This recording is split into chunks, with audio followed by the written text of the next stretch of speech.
उमरज पोलिसांची कारवाई, मारहाण करून जबरी चोरी करणाऱ्या आरोपींना अवघ्या 6 तासातच अटक। पाहूया सविस्तर वृत्तांत। नमस्कार, मी संतोषी जगदाळे आणि आपण पाहत आहात सतर्क India news. Umraj police Thane गुन्हा रजिस्टर नंबर 276/2025 BNS 309/6 कलम प्रमाणे दाखल गुन्ह्यातील फिर्यादी श्रीकांत गोपू राठोड, वय 45 वर्ष, व्यवसाय मुक्कादम, राहणार वाठार किरोली, तालुका कोरेगाव, जिल्हा सातारा, हे दिनांक 10/6/2025 रोजी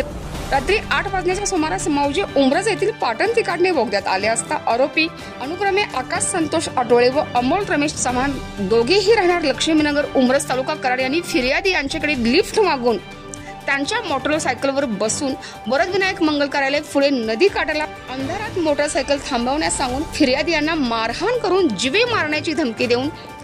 जबरदस्तीने त्यांच्या खिशातील मोबाईल व 20,000 रोख रक्कम असे एकूण 34,000 रुपये जबरी चोरी करून काढून घेतले आणि याबाबतची तक्रार पोलीस ठाण्यात प्राप्त होताच घटनेचे गांभीर्य ओळखून उमरज पोलीस ठाण्याचे पोलीस निरीक्षक रवींद्र भोरे यांनी तपास पथक बनवून आरोपींना अवघ्या 6 तासातच ताब्यात घेतले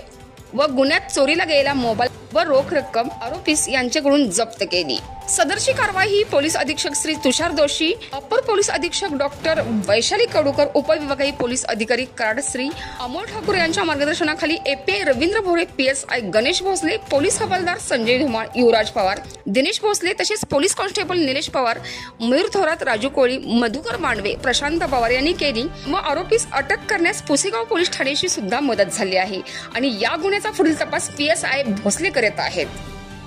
आणि या संपूर्ण महत्त्वपूर्ण अपडेटसाठी सतर्क इंडिया न्यूज मुख्य संपादक विराट कदम सह संतोषी जगदाळे, उमरज।